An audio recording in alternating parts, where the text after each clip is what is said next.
Warning, warning. என்ன warning? பார்த்தீங்கன்னா, உங்க ஃபோன்ல இருக்க Telegram ஆப் ஹேக் ஆயிருச்சுங்க. நான் ஒண்ணும் பொய் சொல்லங்க. உண்ம தான் சொல்றேன். இதுக்கு முன்னால ஒரு ஷார்ட்ஸ் போட்டிருந்தோம். அதுக்கு யாரும் கமெண்ட் பண்ணல. ஆன்ஸ்வர் கமெண்ட் பண்ணுங்க. யாரு ஃபர்ஸ்ட் கமெண்ட் பண்றீங்களோ, உங்களுக்கு ஒரு சர்ப்ரைஸ் கிஃப்ட் இருக்கு. மிஸ் பண்ணிறாதீங்க கைஸ். சீக்கிரம் ஃபர்ஸ்ட் கமெண்ட் பண்ணுங்க. இப்ப பார்த்தீங்கன்னா, Telegramம ஈஸியா ஹேக் பண்ணிட்டு இருக்காங்க. நீங்க ஏதாவது Google யூஸ் பண்ணிட்டு இருக்கும்போது, எந்த வெப்சைட் யூஸ் பண்றீங்களோ, அந்த வெப்சைட்ல அலோவ் ஆப்ஷன் கேட்கும். அப்ப என்ன ஏதுன்னு படிக்காம எல்லாத்துக்கும் நீங்க அலோவ் குடுத்துடுறீங்க. அப்போ அந்த வெப்சைட் உங்க டேட்டாபேஸ்லாம் கலெக்ட் பண்ணிருது. அப்போ நீங்க யூஸ் பண்ற வெப்சைட்ல அலோவ் ஆப்ஷன் கேட்கும்போது, படித்து பார்த்து அந்த ஆப்ஷன கிளிக் பண்ணுங்க. இது Telegram மட்டும் இல்ல, WhatsAppயும் ஈஸியா ஹேக் பண்ணிடுறாங்க.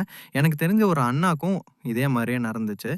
இதுல என்ன ஒரு விஷயம் பார்த்தீங்களா, சென்ட்ரல் கவர்ன்மென்ட் ஸ்கீம் ஆப்ன்னு ரிலேட்டடா ஹேக் நடந்துச்சு.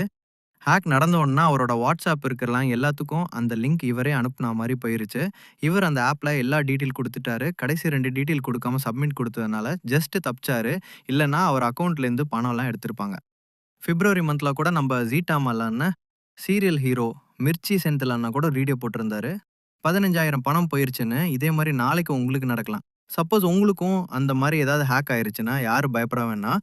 மத்திய அமைச்சகத்தின் சஞ்சர் சாத்தி இணையதளத்தில் உடனே புகார் தெரிவிக்கவும், இல்லன்னா 1130 என்ற சைபர் கிரைம் ஹெல்ப்லைன் நம்பருக்கு கால் பண்ணுங்க. அதுவும் இல்லன்னா, உங்க வீட்டு பக்கத்துல இருக்க ஃபோன் கடையில குடுத்து சரி பண்ணுங்க. அடுத்த ஷார்ட்ஸ்ல சந்திக்கலாம்.